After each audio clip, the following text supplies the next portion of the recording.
बाबा मी अमेय. आई उद्या माझा वाढदिवस आहे, लक्षात आहे ना तुमच्या? हा खरा अमेय असेलही कदाचित, पण माझ्याकडे याच वयाचा एक तरुण मदतीसाठी आलाय. त्याचं असं म्हणणं आहे की तो खरा अमेय आणि हा तोतय आहे. हाच माझा खरा अमेय. मला मला बोलायचं मॅडम. तू इन्स्पेक्टर साहेब घेऊन जा याला. तू इतकी धडपड करून आमच्या मुलाला शोधलंस, पण तो मुलगा नाही ग, बहिणी निघाला. त्यानंच लुटलं आम्हाला. काकाची अवस्थेला अभिमान सरंजामे, अभिमान सरंजामे. अभि जर या प्रकरणात खरंच दोषी असेल तर त्याला शिक्षा नक्कीच होईल. माझ्या प्रियकराला हिने देशोधडीला लावलं, त्याला मारलं हिने. हिने खून केला त्याचा.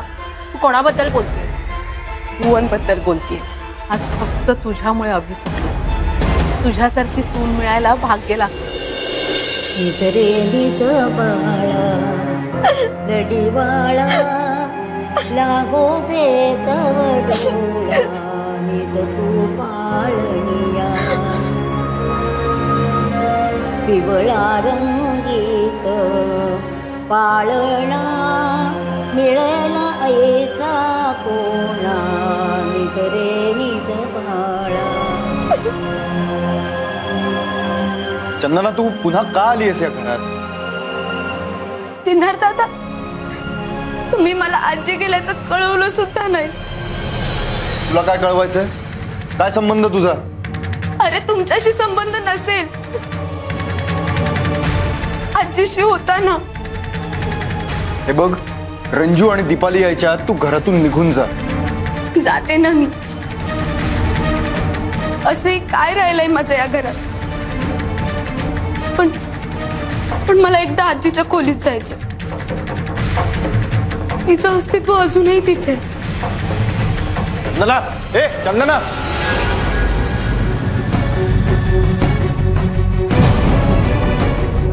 चंदना. हे काय दादा? आजीचं सगळं सामान कुठे? आणि आजीचं कपाट कुठे आहे? तुला काय आहे बाई त्याच्याशी? अरे असं काय करतोस? मला ते कपाट हवं तू.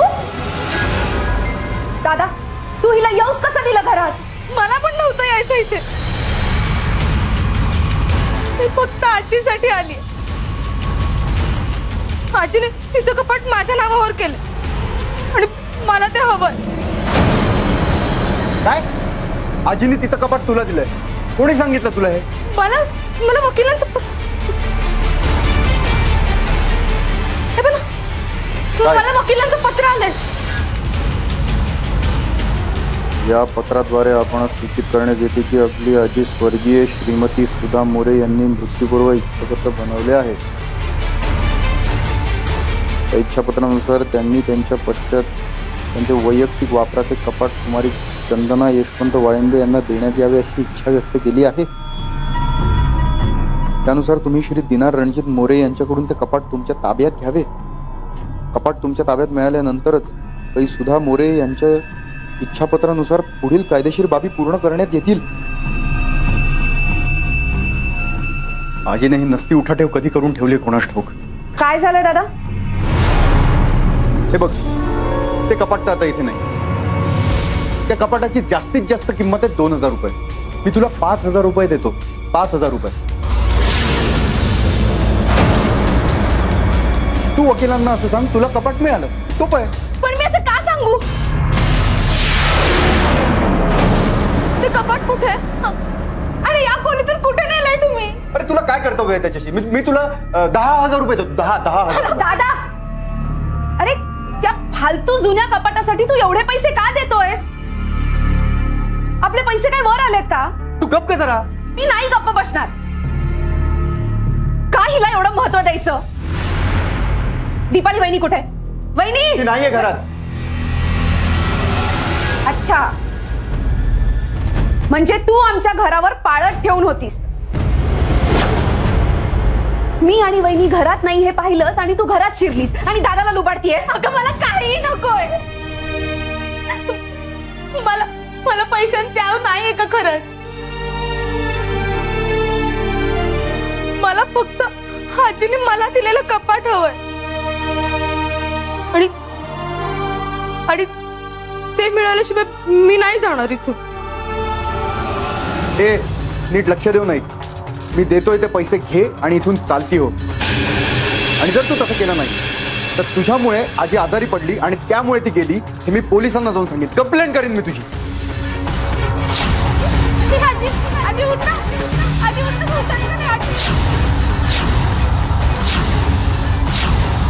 पण मी काही केलेलं नाहीये. आणि ठीक आहे तुला हवं ते कर तू. पण ते कपाट मिळाल्याशिवाय मी नाही स्वस्त बसणार. हो हे पत्र मी सगळ्यांना दाखवेन.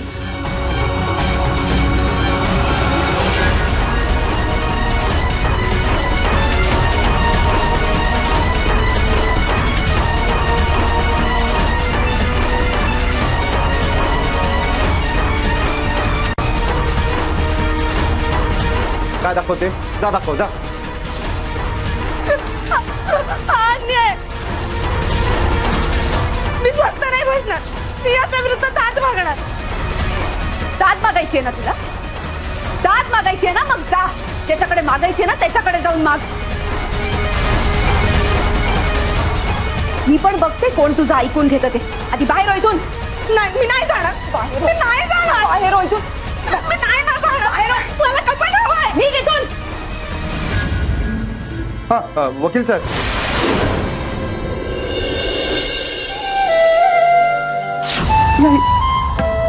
तुला एक त्रास झाला असेल ना? त्रास झाला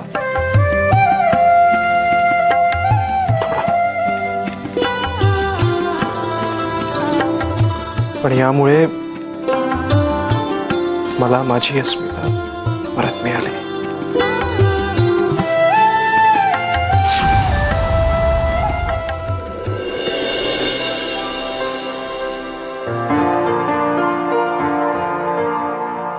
बरसात का मौसम कुछ कह रहा है.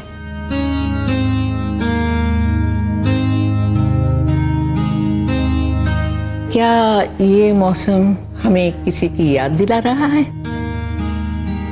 हाँ जी. आपले माणूस दूर गेले ना की असंच होतं.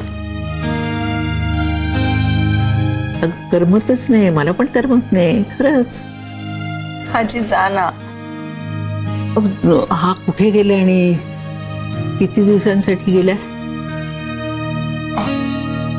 नाही माहित नाही. माहित नाही. साईट पाहायला गेलाय. एक सांगू तुला. तू कामगिरीवर गेलीस ना की अभि असाच बसत असतो अस्वस्थ वाट पाहतो. अर्थात तुझीच. मी एक विचारच तू त्याच्यासोबत आता का ना गेलीस? हा तू कशी जाणार? तुझं इथलं काम ते व्हायला पाहिजे ना. जा जा जा तू जा. तुझी माणसं वाट पाहत असतील. तुझे सहकारी वाट पाहत असतील. जा. आलेच.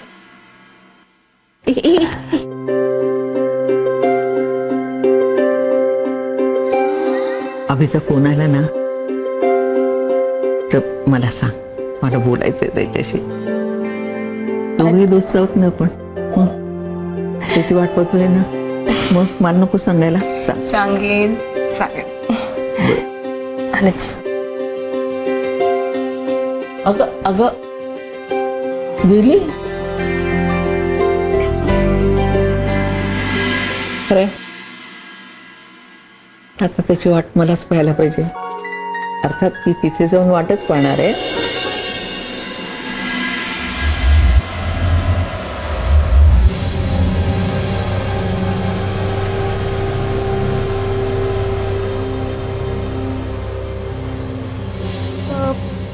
ते अस्मिता मॅडम प्रायव्हेट डिटेक्टिव्ह कुठे राहतात माहिती आहेत का तुम्हाला? त्या ना त्या इथे बाजूला सरंजामी निवास आहे तिकडेच राहतात त्या. हो का? हो. थँक्यू. मॅडमनी परत कामाला सुरुवात केली ते बरं वाटते बघ. काही झालं ना तरी तो अमया सांग. अरे बसा ना.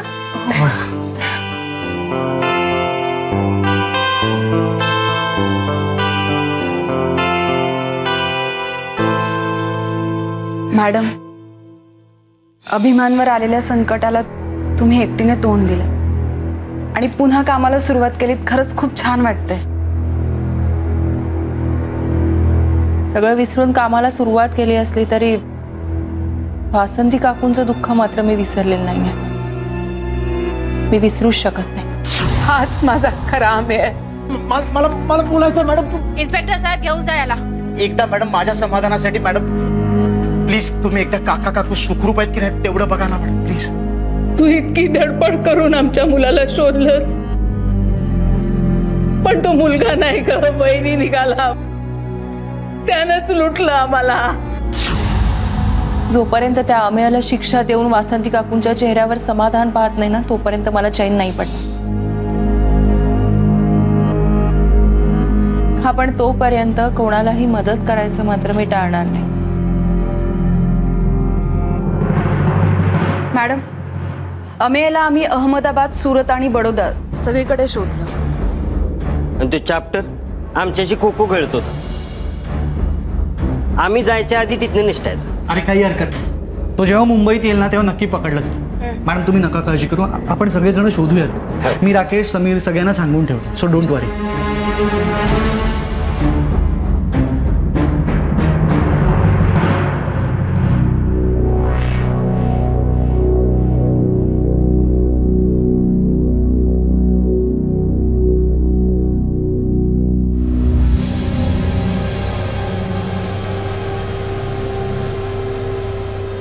आमच्या वेळी असे गर्भसंस्काराचे वर्ग वगैरे नव्हते.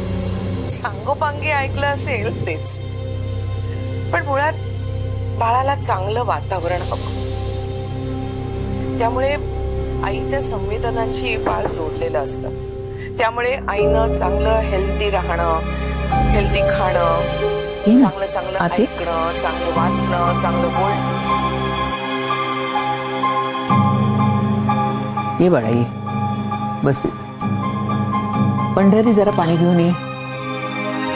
पंढरी पाणी घे.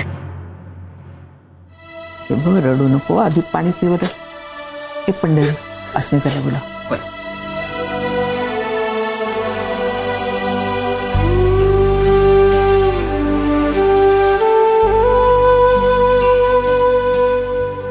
मला सांग, नाव काय तुझं? चंदना. चंदना, छान नाव आहे. अस्मिताकडे काम आहे ना तुझं, नक्की होईल. सगळ्या प्रश्नांची उत्तरं तुला माहित असतात. अगं रडू नको, रडायला काय जाईल. तू सांगते ना. माझी आजी मला सोडून गेली. हो का? रडू नको. तिने जाताना तिचं कपाट माझ्या नावावर केलं. हो, पण दिनार दादाने ते कपाट विकून टाकलं. आता माझ्याकडे आजीची एक पण आठवण नाहीये. अगं रडून होणार आहे का काम? नाही ना. अस्मिताला सगळं सांग, ती करेल तुझं काम. येईल आता, ती बोलेल तुझ्याशी. काय हो आजी? ही चंदना, हिला बोलायचंय तुझ्याशी. अगं रडू नकोस, चल आपण आत बसून बोलूया. जा जा बाळा. ये आलेच हा आजी.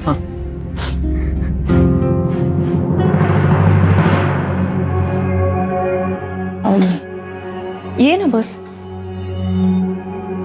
बस.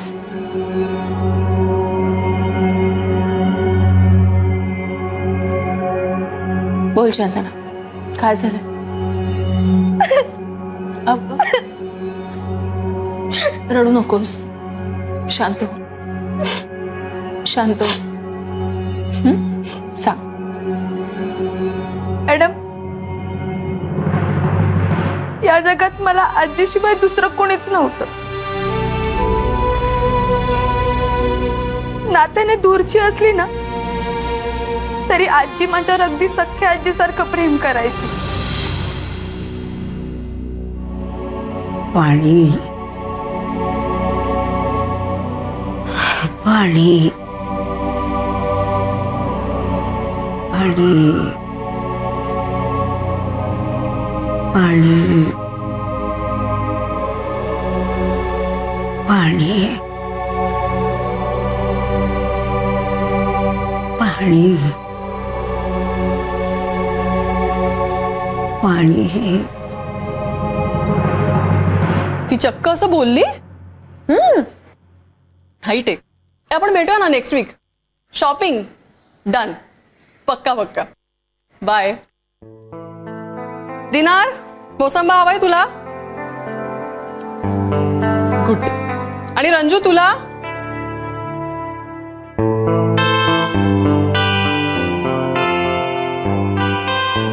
रंजना. ही मुलगी. राणी सरकार किती उशीर झाला ग. आजीच्या जेवणाची वेळ उलटून गेली. ताई ते बस नाही मिळाली ना, मग चालत आले म्हणून उशीर झाला. आजींनी काही खाल्लं का? पाहिलंच वहिनी केवढा पुळका आलाय. जसं काय आजी जंगलात राहते आणि काळजी घेणारं कुणीच नाहीये. ताई मी असं कुठे म्हणाले. Shut up. हे बघ तू नसलीस ना तरी आजीला आम्ही उपाशी ठेवत नाही. सख्खी आजी आहे ती आमची.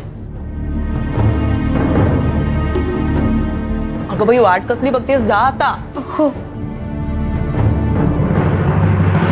पाणी. आजी सॉरी हा उशीर झाला. पाणी पाणी हवंय.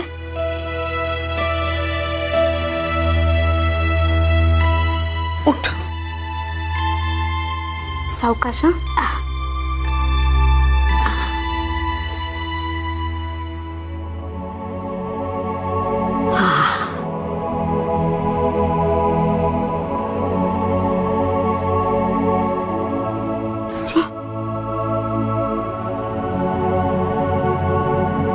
बस.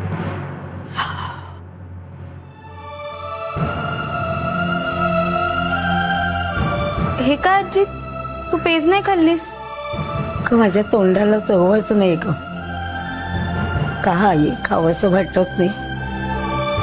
कोणीतरी पेस्ट ठेवून गेलं पण मला उठायची ताकदच नाही. अगं आजी खाल्लं नाहीस तर ताकद कशी येईल बरं. हं घे थोडीशी खा.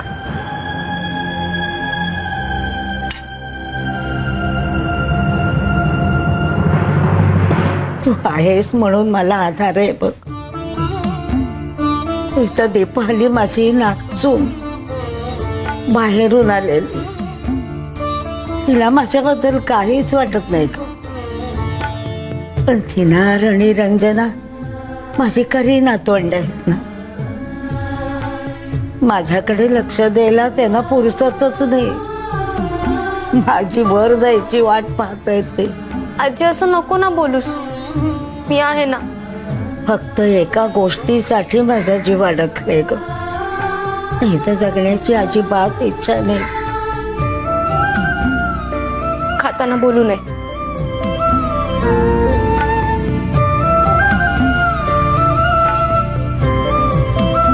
दिनार दादा, दीपाली वहिनी, रंजना ताई कोणालाच आजीविषयी माया नव्हती. उलट त्यांना ना अडचणच वाटायची तिची. आजीला मात्र पतवंड पाहण्याची आस होती. म्हणजे दीपाली वहिनी आणि दिनार दादाला कधी बाळ होतंय याची ती वाट बघत होती.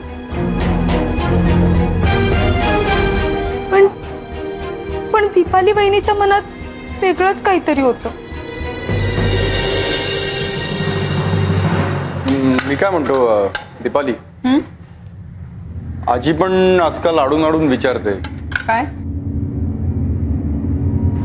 तुमचं फॅमिली प्लॅनिंग कधी संपणार, घरात पण तू कधी येणार. का? त्यांना का हवाय पण तू? सगळ्यांसमोर मिरवायचं असेल कडेवर घेऊन त्याला. अगं दीपाली, हे बघ दिनार, जोपर्यंत त्या घरात आहेत तोपर्यंत मला बाळ नकोय. पण आजीनी तर ती खोली अडवूनच ठेवली. त्यामुळे मला स्वतःची रूमच नाहीये. माझ्या सगळ्या फ्रेंड्सकडे सेपरेट रूम आहे पण मला मात्र हॉलमध्ये झोपावं लागतं. अगं मग तू झोप त्या खोलीत. चंदनाला पण बाहेरच्या खोलीत झोपायला सांगू. शी, त्या अडगळीच्या खोलीत नको रे बाबा, कोण झोपणार तिथे? आणि दादा काय आहे त्या खोलीत? ते जुनाट फर्निचर आणि आजीच्या औषधांचा वास. हॉलमध्ये सुद्धा मला त्रास होतो, त्या खोलीत काय होईल? हा सगळा वनवास कधी संपणार आहे ना कुणास ठाऊक. हे बघा, तुम्ही कितीही चिडचिड केलीत ना तरी आजीला आपल्याला वृद्धाश्रमात ठेवता येणार नाही. कारण हे घर तिच्या नावावर आहे.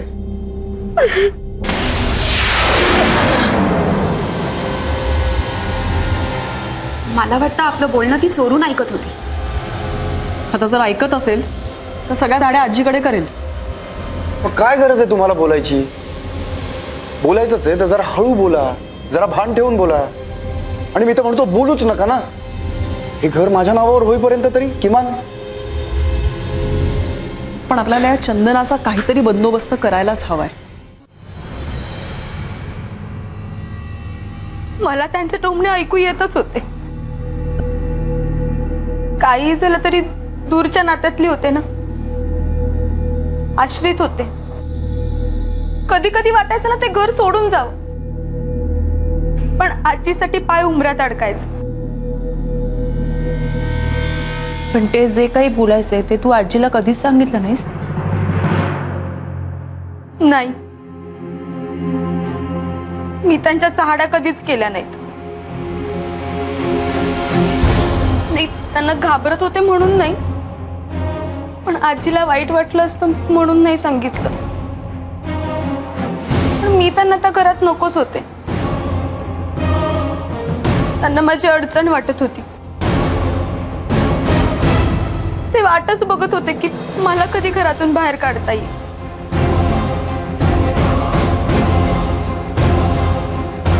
आणि एकदा माझ्या हातून आजीला औषध देण्यात चूक झाली. म्हणजे दीपाली वहिनी आणि रंजनाताई मला सारख्या काम सांगत होत्या. त्यामुळे आजीची तब्येत आणखीन बिघडली. आजी, आजी, आजी उठा ना. आजी उठ ना. आजी, आजी, आजी, आजी, आजी उठा ना. आजी, आजी, आजी, आजी. चंदना, ए चंदना. हा दादा. आजी, आजी, हे आजी, काय झालं तुला? आजी, आजीला काय झालं? जेवणानंतरचं औषध कोणी दिलं होतं? मीच दिलेलं. कुठलं दिलं होतंस? हे बघ, हे दिलं. अगं, तू जेवणा आधीच औषध जेवणानंतर दिलंस. डॉक्टरांनी बचावून सांगितलं होतं की हे जेवणाआधीच औषध आहे. हे जेवणाआधीच दिलं गेलं पाहिजे. जेवणानंतर कसं देऊन चालेल? अक्कल नाही आहे एवढी तुला? आजी, हे आजी, आजी उठ ना. हे आजी उठ ना. आजी, आजी तू उठत नाही. आजीसाठी आम्ही पोचतो तुला आणि तू आजीच्या जीवावर उठली आहेस? नाही नाही, मी नाही. आजी उठ ना. हे आजी, आजी उठ ना. आजी तू चालती मग तुला मी पोलिसात देणार आहे. फसवलेस तू आम्हाला. आजी आजीकडून घात केलास तू आमचा. चल नाही फसत. आजी उठ ना. तुझं शेजाऱ्या पाजारांना सांगणारच आहे की तू आजीला मारायचा प्रयत्न केला. नाही आजीला मारत ना. मी कधीच नाही मारत. आजी, आजी, आजी, आजी, आजी उठ ना. मला ती तरी सांग. ऐक ना. आजी बेशुद्ध होती आणि त्यांनी कोणी माझं काही ऐकून न घेता मला घराबाहेर काढलं.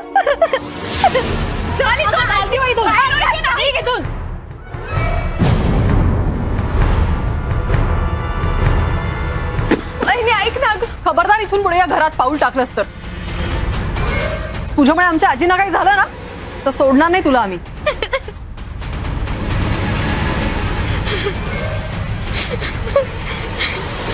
पण मॅडम, मी अगदी खरं सांगते, मला अजूनही असं वाटलंय की औषध देताना मी चुकले नव्हते. कदाचित रंजना आणि दीपालीने हे सगळं केलं असेल. माहित नाही. आणि माहित असलं तरी ते सिद्ध कसं करणार? त्यानंतर आजी मला कधी भेटलीच नाही. आता तर तिची काळजी घेणारं पण कोणी नव्हतं. त्यामुळे तिची तब्येत आणखीन बिघडत गेली. मला तिची काळजी वाटत होती म्हणून मी हिम्मत करून एकदा त्या घरात गेले.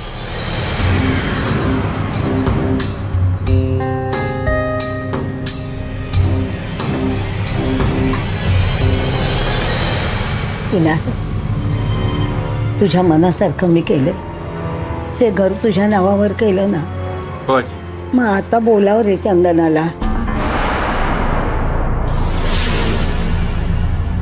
अगं तुला असं का वाटतंय आम्ही तिला हकलवून दिलंय? आजी आम्ही नाही हकलवून दिलं तिला. ती तिच्या मर्जीने गेलीये. तिला चांगली नोकरी मिळाली आहे तिकडे. चांगला पगार असेल कदाचित. तर आपण कशाला कोणाच्या यशाच्या आड याला? आजी अगं दिनार दादा चंदनाला कसं आणणार परत? ती आपणहून गेलीये तुझी पर्वाही न करता. बघितलंस ना. अरे पण आतापर्यंत माझी किती सेवा केली आहे त्यांनी.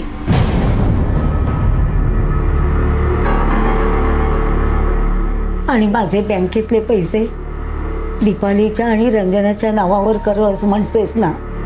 पण मला तिला थोडंसं काहीतरी त्यातलं देऊ द्या रे. आजी हो एवढं सगळं होऊ नये. तुम्हाला तिचाच पुळकाय. हो तिच्या चुकीमुळे तुमची केवढी तब्येत बिघडली. तुम्हाला हॉस्पिटलमध्ये ऍडमिट करावं लागलं. तो सगळा हॉस्पिटलचा खर्च, औषधांचा खर्च. मला तर असं वाटतं की हा सगळा खर्च आपण तिच्याकडून घ्यायला हवा होता. नाहीतर काय आजी. अगं आणि त्या उलट तू म्हणतेस तिला पैसे द्या म्हणून. अगं पण किती बोलताय तुम्ही. अगं माणसाच्या हातनं चूक होते. तिने मुद्दाम नाही केलंय ग. माझ्यावर खूप जीव आहे तिचा. घ्या एवढं सगळं होऊनही तिचंच कौतुक आहे. नाही मी काय म्हणते दिनार, मी कुणासाठी काही करून जर कुणाला त्याची किंमतच नसेल ना तर मी इथून पुढे कुणासाठी काहीच करणार नाही. वहिनी वहिनी अगं वहिनी ऐक. ठीक आहे बोलवा वकिलांना. आजी मी खरं सांगू का तुला, दीपालीचं नको एवढं मनाला लावून घेऊस. समजावतो तिला. हां वकिलांना बोलवून घेतो. हां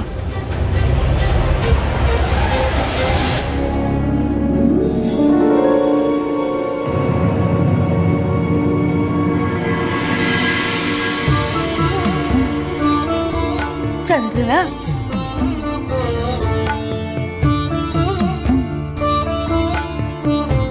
चंद्रा मला खरं तर या सगळ्यांनी तुला घालव ना घरातनं.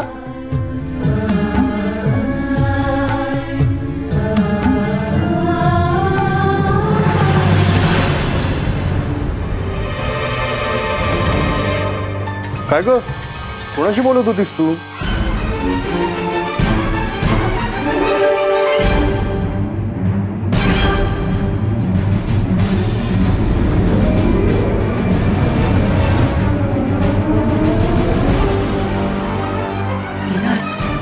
माझा असा अंदाज आहे की ती चंदना कदाचित परत आली असेल आणि आजीनं चोरून भेटण्याचा प्रयत्न करत असावी. आपल्याबद्दल खोटं नाटक सांगून आजीचे कान भरायला आली असणार ती. थांबा मी बघतो.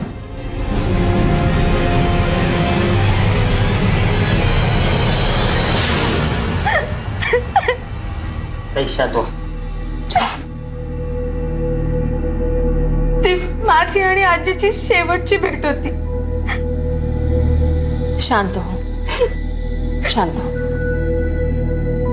चंदना तुझं दुःख मला कळतंय पण तुझा प्रॉब्लेम नक्की काय हे अजूनही कळलेलं नाहीये मला. आता कसं सांगू मी? तुम्ही म्हणत असाल तर त्या तिघांच्या विरोधात केस टाकूया का काय मॅडम? नाही मला तसं काही नाही करायचंय. मग काय करायचंय तुला? म्हणजे तुला परत इथे राहायला जायचंय का? नाही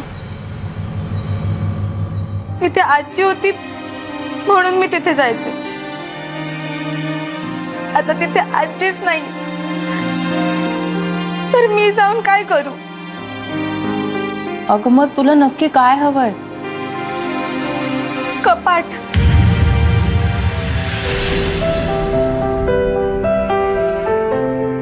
कपाट? मला माझ्या आजीचं कपाट हवंय. मॅडम, मला ना वकिलाचं एक पत्र आलं. त्यामध्ये असं लिहिलंय की आजीने ते कपाट माझ्या नावावर केलंय. मी जेव्हा ते कपाट घ्यायला गेले ना तेव्हा ते आजीच्या खोलीत नव्हतं.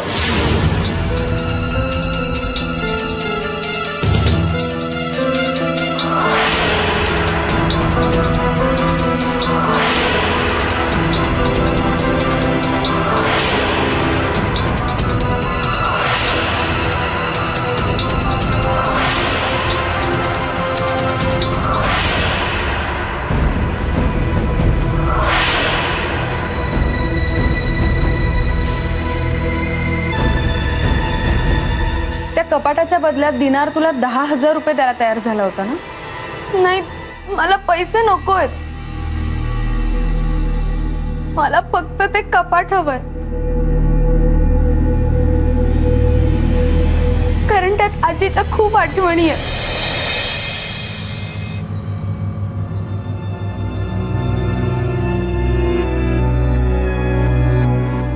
झाला बाबाजी? हो. चल मग आता झोपायला जाऊया. तू जेवलीस? हो, जेवले ना मी. चल आता बोलत नको बसूस, उशीर झालाय, झोपूया. मला ठाऊक आहे तू जेवली नाहीयेस. घरातले सगळे हॉटेलमध्ये गेलेत. घरात शिळं पक्क सुद्धा उरलं नसणार. आता मी काय सांगते ते, हे कपाट आहे ना ते उघड. अगं उघड म्हणते ना.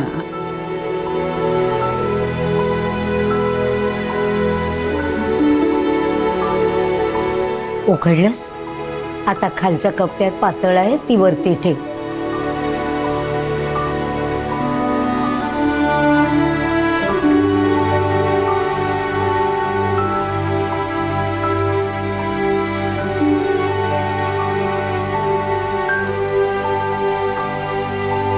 ठेवलीस का? हो. आता खालची फळी वर कर. खालची फळी वरती कर.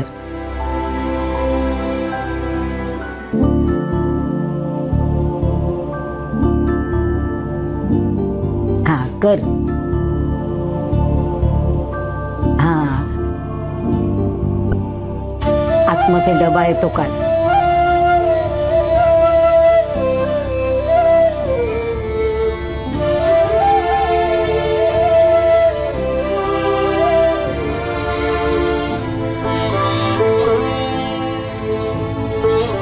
आजी हे आय इकडे आय.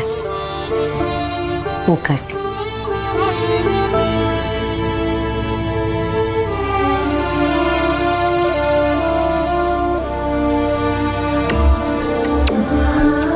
खा.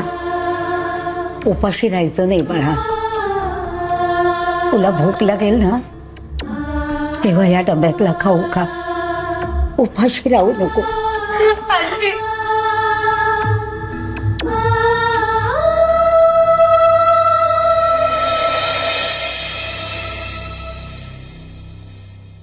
चंदना, शांत हो, शांत हो.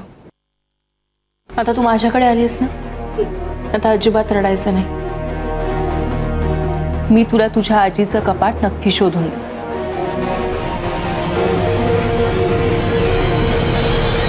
काय? त्या फालतू कपाटासाठी दिनार त्या चंदनाला 10,000 रुपये देणार होता? अगं तिने आणखीन ताणून धरलं असतं ना तर जास्त पैसे दिले असते दादानी. आजी गेल्यावर एकदाची ही खोली मला मिळाली. आजीची अडगळ काढून आपण ती इतकी चकाचक केली तरी मूर्ख चंदना आली आणि आता त्या कपाटासाठी हट्ट धरून बसली. दीपाली, दिनार, तू चंदनाला एवढे पैसे द्यायला तयार का झालास? आणि ती जर हो म्हणाली असती तर? मी एवढे पैसे द्यायला कबूल झालो त्याला काहीतरी कारण आहे. चल मी येतो. कुठे चाललायस? तुला हजारदा सांगितलंय मी बाहेर जात असेल तर त्याला जाताना विचारू नये कुठे चाललाय.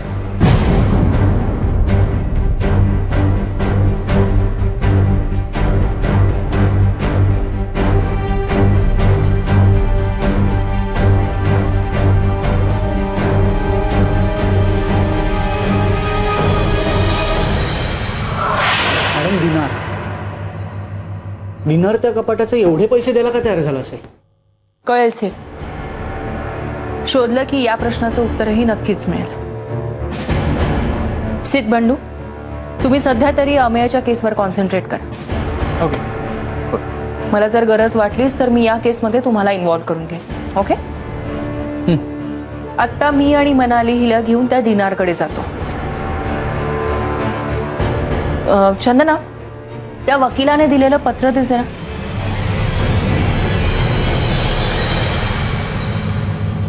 मॅडम सॉरी, मगाशी सांगायचं राहून गेलं.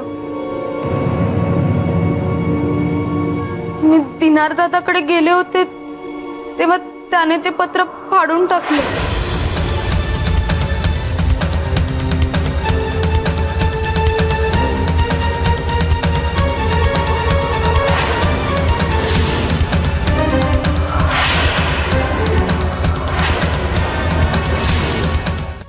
आता माझ्याकडे आजीचं कपाट माझ्या नावावर असल्याचा कोणताच पुरावा नाहीये.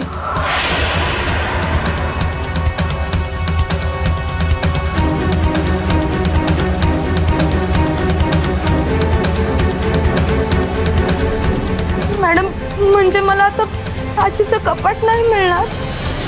अगं ती बघ, घाबरू नकोस. पुरावा नसला म्हणून काय झालं? मी पुरावा शोधून काढेन. त्या वकिलांचं नाव आठवतंय तुला? हो, एक मिनिट. या एनव्हलप मधून आलेलं पत्र. अविनाश शिराळकर. बर सिर, जरा वकील साहेबांना फोन लाव.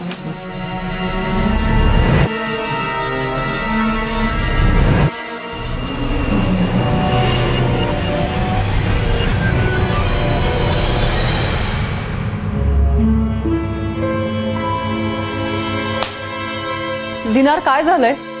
हा, मी घरातून बाहेर पडत असताना कुठे जातोयस हे विचारून नाट लावलास? नाहीच झालं काम. मी नाट लावला? एक तर तू धड काही सांगत नाहीस आणि मलाच दोष देतोयस. दादा, अरे चंदना इथे येऊन गेल्यापासून तू एवढा अस्वस्थ काय आहेस? प्लीज मला इतके प्रश्न नका विचारू, प्लीज. आणि हे बघा, त्या कपाटाला इतकं कायदेशीर महत्व आहे हे चंदनाला कळता कामा नये कुठल्याही परिस्थितीत. कायदेशीर महत्व? मी सांगतो तेवढं ऐका आधी. शक्यतो गोड बोलून नाहीतर दमदाटी करून, पण तिचं तोंड आपल्याला बंद करायला हवं. आणि दुसरी महत्वाची गोष्ट, आपण तिघे आहोत, ती एकटी आहे. ती एकटी नाहीये.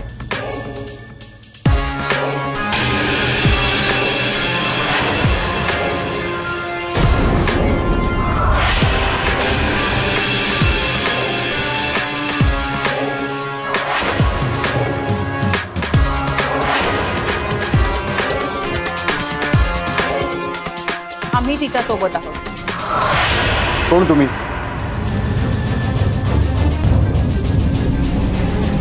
काय ग, कुणाला घेऊन आलीस तू?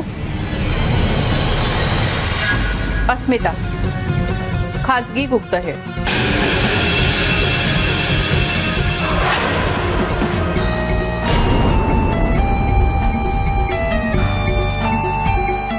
पण तुम्ही आलात कशासाठी इथे? तुम्ही चंदनाला तिच्या आजीचा कपाट का देत नाहीये? ते माझ्याकडे नाहीये तर मी कसं देऊ? माझ्याकडे असतं तर मी दिलं असतं. म्हणजे मी ते कपाट भंगारवाल्याला विकलं. त्यावेळेला मला हे माहित नव्हतं ना की आजीने ते हिला दिलंय.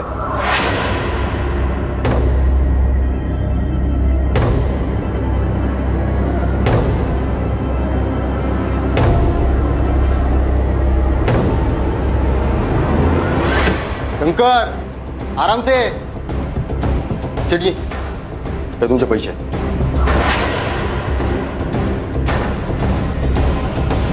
कपाट तसंही रिकामं होतं. आजीकडे होतच काय मा. हो, त्यात काही जुन्या साड्या, गोधड्या आणि जुने कपडे होते. ते मी देऊन टाकेन कुणाला तरी. आणि भंगारवाल्याने त्या कपाटाचे मला फक्त 1600 रुपये दिले. त्याच कपाटासाठी मी हिला 10,000 रुपये द्यायला तयार होतो, पण हिला घ्यायचे नव्हते. आता अजून काय करू मी? त्या भंगारवाल्याकडून ते कपाट परत घेऊन येता येईल की? प्रयत्न केला मी. त्या भंगारवाल्याकडे ते कपाट आता नाहीये. नाही, तुम्ही खरं बोलताय की खोटं हे त्या भंगारवाल्याकडून कळेल. म्हणाली आपण त्या भंगारवाल्याकडे जाऊया. तुम्ही का त्या कपाटासाठी एवढी धडपड करताय? मला काही दुसरं काम नाहीये का? नाही, आम्हाला कामं बरीच आहेत, पण काय आहे ना, आमच्याकडे जर कोणी मदत मागायला आलं तर आम्ही त्याला आधी मदत करतो आणि मग. म्हणाली ते कपाट मिळणं चंदनासाठी जितकं महत्वाचं आहे तितकंच कदाचित त्यापेक्षा जास्त तुमच्यासाठी महत्वाचं आहे.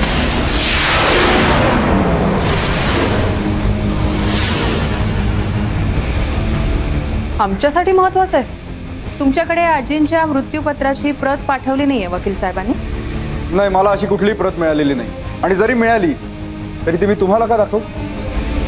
नाही, तुम्ही हे असं उत्तर देणार हे अपेक्षित होतंच मला. म्हणूनच वकिलांकडनं ती प्रत घेऊन आली.